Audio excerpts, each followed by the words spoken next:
what you read. You can do it your own way. If it's done just how I say.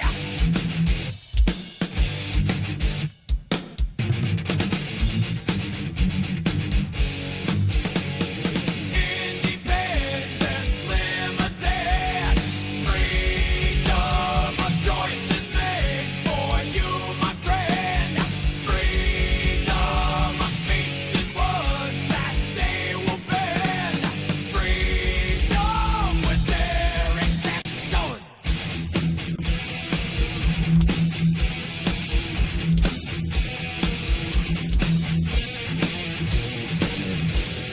Do you fear what I fear? Living properly. Truth to you or lies to me?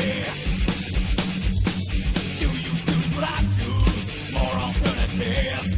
Energy derives from both the plus and negative.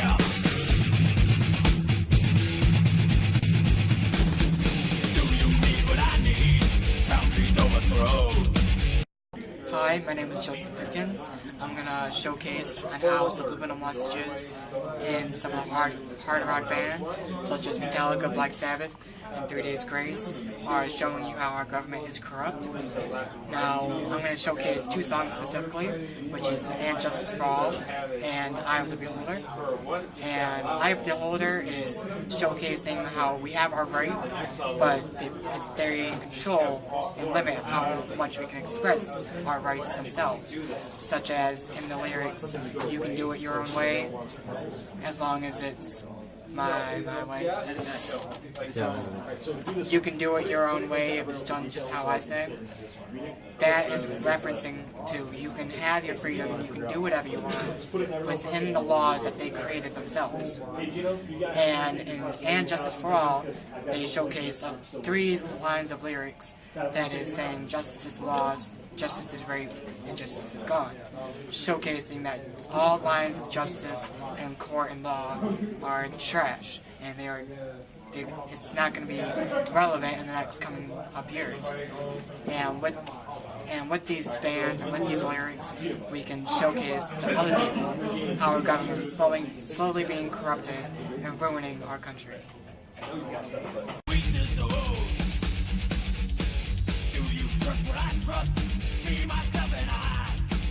Four people who were killed by a drunk driver 6 months ago.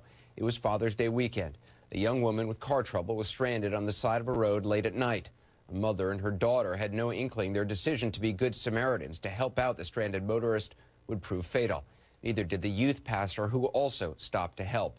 But a teenager who'd been drinking heavily plowed into the group of people with his truck. That's the teen there. His lawyer didn't deny he was drunk when he mowed them down.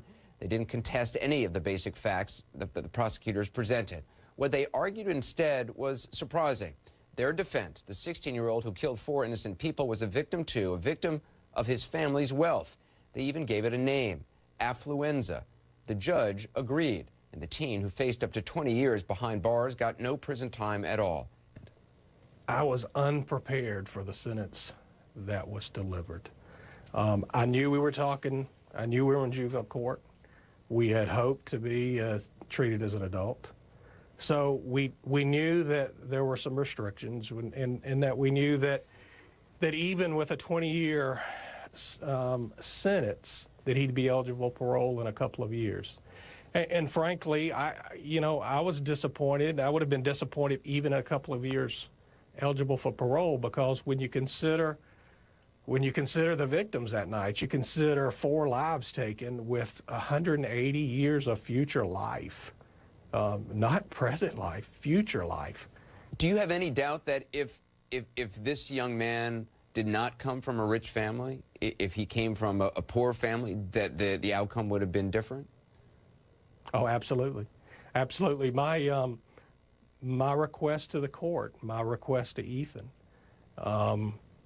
was that, he came from a life of privilege. It's interesting. One of his psychologists used the term affluenza, that had just been basically given. He had been provided anything and everything in life that you could ask for, and that even when presented with difficult circumstances or had been previously in trouble, this level of affluenza, money will take care of it, was addressed. So I, as well as some other victims, expressed that, look, we understand he's a juvenile. We understand rehabilitation has to take care. But let's face it here. I mean, there needs to be some justice here.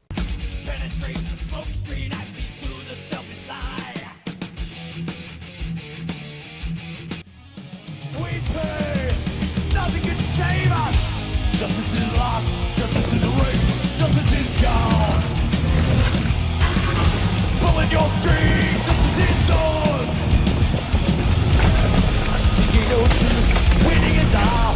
Finding some truth, so true, so real. Yeah. People lend it like a social and political interpretation.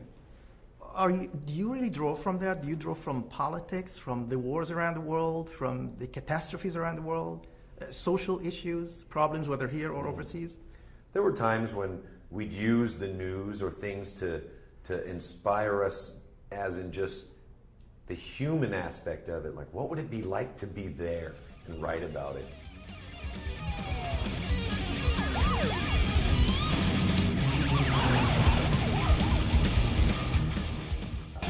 Just because our music is popular, if we stand up on a soapbox for any cause or for any political backing or religious backing, it's a misuse of power. We need to be honest with ourselves why we're doing this music, and we're writing music that we want to listen to, as simple as that.